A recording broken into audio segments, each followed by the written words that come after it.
কংগ্ৰেছ দলটোতকৈ বিজেপিৰ বিৰুদ্ধে যুঁজিব পৰা কোনো শক্তি নাই আৰু মই একমাত্ৰ নীতি আদৰ্শ কংগ্ৰেছ দলৰ ভাল পাওঁ।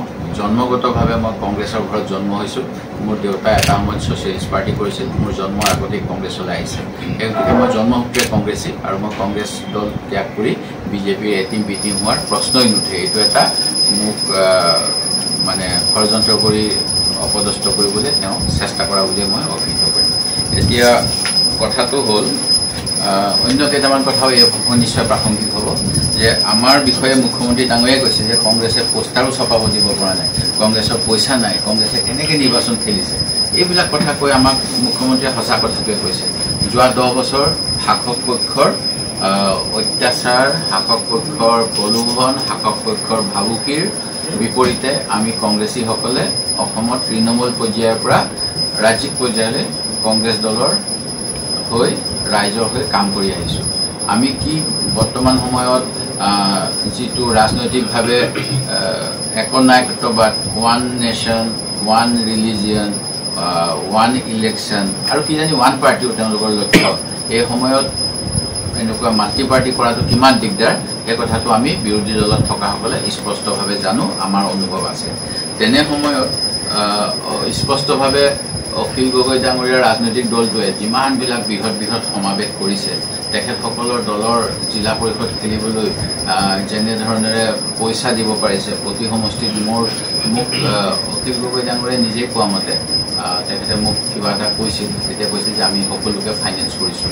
ৱাৰ্ড মেম্বাৰলৈকে তেওঁলোকে হাজাৰৰ ঘৰত যি সময়ত পইচা দিব পাৰিছে, সেই পইচাবিলাক এজন বিধায়কে ক'ৰ পৰা পাইছে সেই প্ৰশ্নটো নিশ্চয় জনাৰ অধিকাৰ আছে। মই সেই গতিকে সেই প্ৰশ্নটো মোৰ সভাপতি ডাঙৰীয়াই যেনেকৈ কৈছিল, সভাপতিৰ সমৰ্থনত ভূপেন বৰাই যেনেকৈ সেই প্ৰশ্ন সুধিছিল, ময়ো আজি সেই প্ৰশ্ন সুধিবলৈ বাধ্য হৈছোঁ যে তেখেতসকলে ইমান মানুহ গোটাব পাৰিছে। আমি অৰ্থভাৱত এখন গাড়ী দিব নোৱাৰোঁ আমাৰ মিটিঙত, সেই গতিকে আমি গ্ৰুপ মিটিং কৰোঁ। তেওঁ কি তালে লাইন বাছ চলে নে ট্ৰেইন চলে, তেখেতৰ সভাবিলাকলৈ স্পেচিয়েল ট্ৰেইন দিয়ে। সেই মানুহবিলাক কেনেকৈ আহে? এটা সৰু জিলা পৰিষদত কিমান মানুহ হ'ব পাৰে, লাখ লাখ মানুহ হ'ব পাৰে নেকি তেওঁ কোৱাৰ নিচিনাকৈ। সেই গতিকে সেইটো ৰাইজক তেওঁ নিশ্চয় ক'ব বুলি মই ভাবোঁ। দ্বিতীয়তে মই কৈছে তেখেতে আৰু যিটো বিজেপি দলৰ মানুহখিনিও কৈ থাকে যে নাজিৰা সমষ্টিত মই উন্নয়ন কৰিব পৰা নাই। মই চৰকাৰক দাবী জনাওঁ, যিখিনি মোৰ প্ৰাপ্য মই সেইখিনি ল'বলৈ যত্ন কৰোঁ, কিন্তু অতিৰিক্তভাৱে মোক যোৱা 2016 চনৰ পৰা অসমৰ প্ৰতিজন মুখ্যমন্ত্ৰীলৈকে মই মোৰ দাবীসমূহ দি আছোঁ, তেওঁলোকে কিন্তু সেই দাবী পূৰণ কৰা নাই।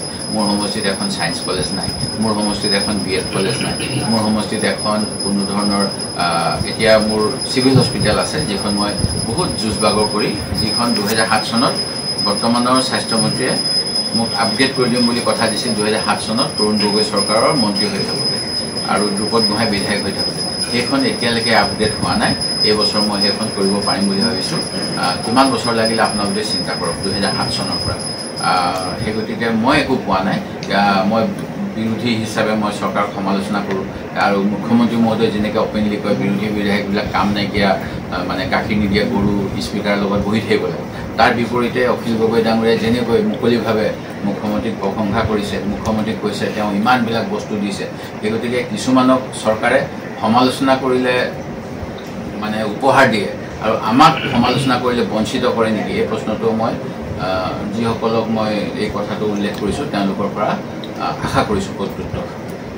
অন্য এটা কথা, তেখেতে মানে যোৱাকালি কিবা কৈ আছে যে উজনিতটো খতমেই, সংখ্যালঘু অঞ্চলতো খতম, এইবিলাক কথা কৈ আছে। এইবিলাক নিশ্চয় ক'বলগীয়া কথা, কিজানি তেখেতসকলৰ দলৰ শ্ৰীবৃদ্ধিৰ কাৰণে।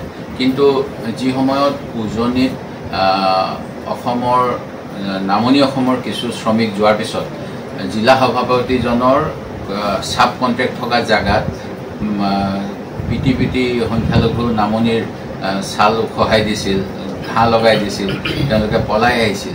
সেইখিনি সময়ত এতিয়া সংখ্যালঘু অঞ্চলৰ ভোট বিচাৰি কংগ্ৰেছক বদনাম কৰি থকা অখিল গগৈ ডাঙৰীয়াই কিমান তেওঁলোকৰ সমৰ্থনত মাত মাতিছিল বিধানসভাৰ ভিতৰত বা বাহিৰত এই প্ৰশ্নটো মই জানিব বিচাৰিছোঁ কাৰণ এতিয়া তেখেতে সংখ্যালঘু দৰত দেখাইছে সেইখিনি সময়ত যেতিয়া ভাৰতীয় নাগৰিকসকলক এনেকৈ অত্যাচাৰ কৰা হৈছিল তেখেতে কিবা কৈছিল নেকি এই কথাটো তেখেতে নিশ্চয় ক'ব আৰু তেতিয়া ৰাইজে তেওঁক নিশ্চয় ভাবিব কংগ্ৰেছতকৈ তেওঁৰ দলটোৱে এটলিষ্ট ভাৰতীয় নাগৰিক সংখ্যালঘুসকলৰ কাৰণে মাত মাতিছে অনুৰূপ ধৰণেৰে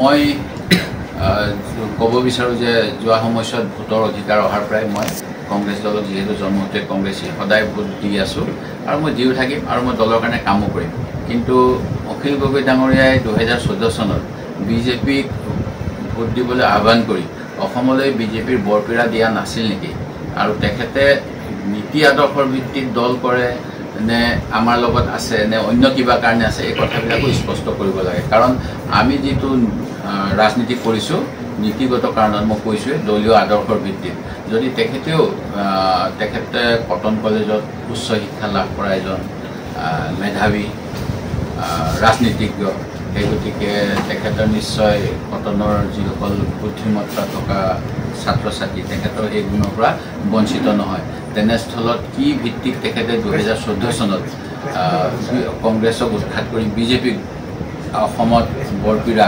আগশাখন দিছিল সেই কথাটো ক'ব লাগে আৰু তাৰপিছত মই এ টিম নে বি টিম সেই কথাটো ক'ব লাগে অখিল গগৈ বিৰোধী ঐক্য মঞ্চৰ এগৰাকী সতীৰ্থ ইমান কনফিডেন্সত কালি কথাটো কৈছে যে জানুৱাৰীত আপুনি জইন কৰিবই বিজেপিত জইন কৰিব বোধ কৰোঁ তেওঁ এনেকুৱা ধৰণৰ বুজাইছে যেন মই তেওঁৰ আগতে কিবা MOU চাইন কৰি থৈ আহিছোঁ সেইকাৰণে তেওঁৰ হাতত কপি এটা আছে যদি তেনেকুৱা কিবা আছে তেখেতে সেইখিনি মই আগতেও আপোনালোকৰ মাধ্যমেৰে যেতিয়া মোক বিৰোধী ঐক্য বিফল হোৱাৰ বাবে দোষাৰোপ কৰিছিল আজি কেইদিনমান আগত মই সেইখিনি সময়ত আপোনালোকক কৈছিলোঁ তেনেকুৱা কিবা থাকিলে আপোনালোকৰ মাধ্যমেৰে আহ্বান তেখেতে কি প্ৰমাণ আছে দিয়ক মই ৰাজহুৱা জীৱনেই অৱগত